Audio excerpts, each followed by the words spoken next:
साजिशें उरूज पर हैं, लोगों को इंसाफ चाहिए। पाकिस्तान में कुर्बानी हमेशा सियासतदानों को देनी पड़ी है। सीनियर सियासतदान जावेद हाशमी की प्रेस कॉन्फ्रेंस, कहा परवेज मुशर्रफ चोरी छुपे फौज से भाग गया था। भगोड़ा लेफ्टिनेंट के तौर पर भी भगोड़ा था और अब भी भगोड़ा है और बादशाह बनकर बातें करता है। जितनी मर्तबा आइन तोड़ा गया, मर्जी की चीजें उसमें शामिल की गईं। पनामा केस करप्शन के खात्मे के लिए है या नवाज शरीफ को हटाने के लिए? नवाज शरीफ की दौलत आज नजर आ रही है? मौलाना फजल रहमान का सवाल, बोले फजूल किस्म की दरखास्त आज कितनी बड़ी बला बन गई है। सीपैक के खिलाफ आलमी साजिशें तेज हुई तो पीपल्स पार्टी और तहरीक इंसाफ करीब आ गए। फैसले बंदूक की बजाय वोट पर होते हैं।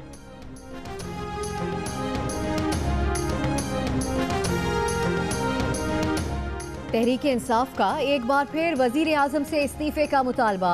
अब नवाज शरीफ का जाना ठहर गया, इज्जत से चले जाएं तो बेहतर है।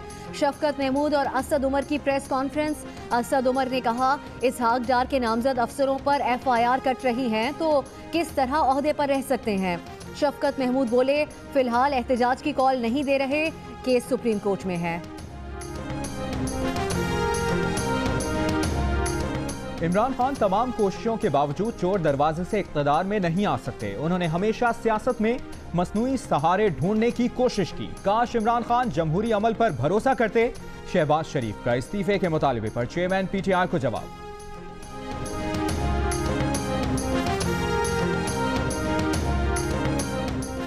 नून लीग की जानिब से वजीर आजम के इस्तीफे का मुतालबा मुस्तरद।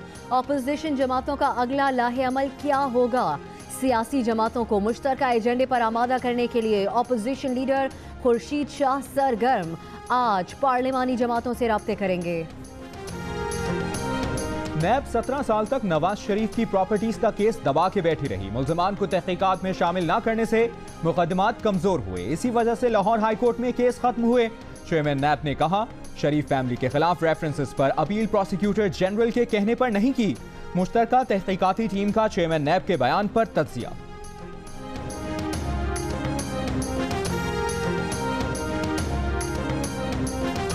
इमरान खान के खिलाफ नाअहली केस। सुप्रीम कोर्ट में यकसा मुकदमा चलने पर इलेक्शन कमीशन में समाअत 21 अगस्त तक मुलतवी।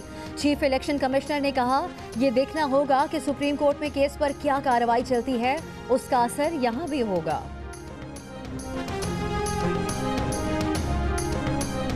पंजाब असेंबली की रुकन शाहजहां के घर से 16 साल के मुलाजिम की बोरी में बंद लाश बरामद। एक और मुलाजिमा पर बदतरीन तशद्दुद का वाकया। दफा 302 के तहत मुकदमा दर्ज। MPA घर पर ताला लगाकर फरार।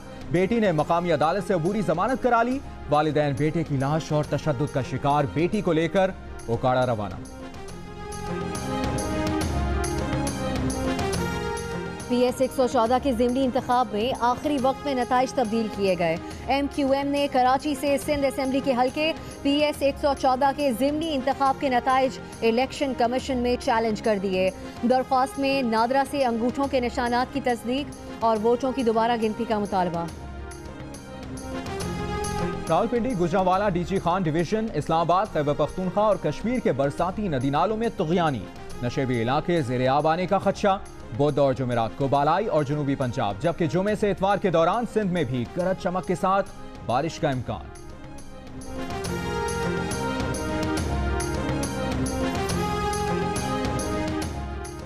सिंध में रेंजर्स के खुसूसी इख्तियारात खत्म होने से पहले 90 दिन की तौसी।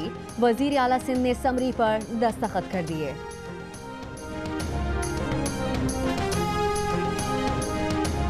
PCB ने नए सेंट्रल कॉन्ट्रैक्ट का ऐलान कर दिया। कप्तान सरफराज अहमद, अजहर अली, मोहम्मद हफीज, शुएब मलिक, यासिर शाह और मोहम्मद आमिर A कैटेगरी में शामिल।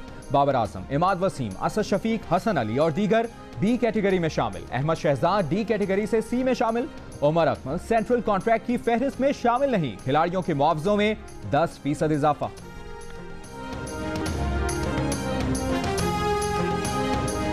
और पाकिस्तान स्टॉक एक्सचेंज में कारोबार के दौरान मंदी का रुझान। एक मौके पर 100 इंडेक्स में 1000 से ज्यादा पॉइंट्स की कम